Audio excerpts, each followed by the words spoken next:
I'm sure many of your viewers have heard the name Surovikin. This is the general who was initially assigned in September to take control of the entire theater. Once a decision was made in the summer to begin establishing what I would call a strategic defense in southern Ukraine and to run the defense as an economy of force measure, they needed more unity of command than they had at the outset.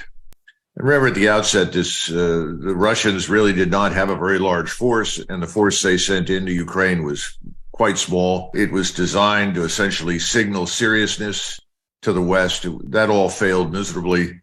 So the Russians had to go back and re-examine all their original underlying assumptions. The new assumptions in the fall of last year were, under General Surovikin, we're going to establish this defensive line, and then ultimately we are going to invite the Ukrainians to attack it. And with any good fortune, the Ukrainians will do so and bleed themselves. Now, what's happened in Bakhmut in particular, which gets so much attention, it's almost in the center of that strategic defense line. Bakhmut became a bloodbath for the Ukrainians because the Russians deliberately left roads open, access to it, in the hopes that the Ukrainians would indeed pour large numbers of their forces into it.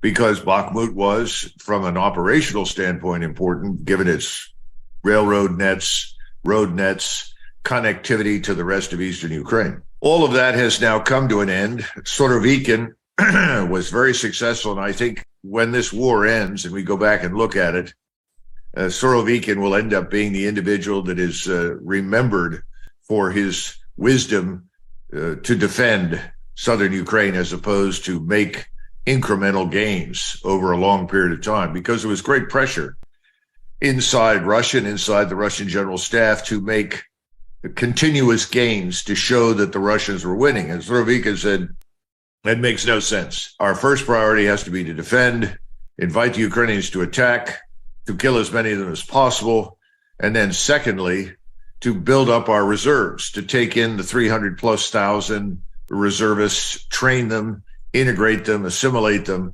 so that we have a much larger combat force ready to fight. Now, there was an attempt to try and get that ready before January and February, and as you point out, the winter simply didn't come to fruition.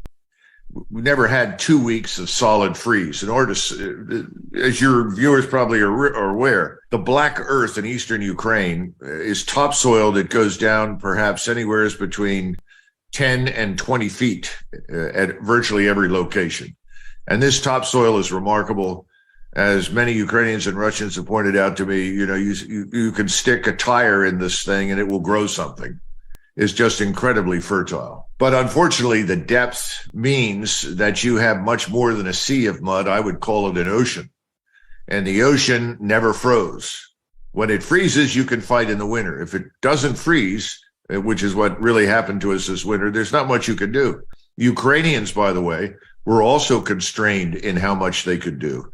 And that's why the Ukrainians began relying very, very heavily on masses of light infantry. And of course, that was the ideal outcome from the Russian standpoint. Please send us more living Ukrainians that we can slaughter. So this war of attrition has worn itself out. I think the bloodbath in Bakhmut has served its purpose. And the decision now is to await the end of the rains and then launch a serious Russian offensive. However, in the meantime, Mr. Zelensky has come under enormous pressure from Washington to build up a reserve of some size and hurl it against the Russian defenses. And I think he's been told, frankly, either you attack the Russians. A lot of people have been asking, well, what's wrong with this? In fact, the Russian population said, why don't you destroy these bridges over the Dnieper and just trap all these Ukrainian forces on the east side and kill them? There was never any response from the Russian general staff, and the Russian general staff does not usually share its plans. But the bottom line is those bridges are intact. And most of those bridges, particularly when you get up to this place called Dnipro, which I think used to be Dnipro, or frankly, you might as well arrange surrender terms. In other words, if you want to stay in the game and stay alive, you've got to sacrifice more Ukrainian soldiers in a pointless counterattack. The other thing that's happened over the last several months is almost total annihilation of the air defense network. It was never an integrated air defense system on the scale of the Russians, but They've reached the point now where there's almost no air defense. That means that your ground forces are open to all sorts of attack. And the Russians have also perfected, as you were intimating earlier, the integration of the intelligence, surveillance, and reconnaissance platforms and complexes with the strike forces on the ground. So right now, there is nothing that can advance towards the Russians from the Ukrainian side without the Russians quickly identifying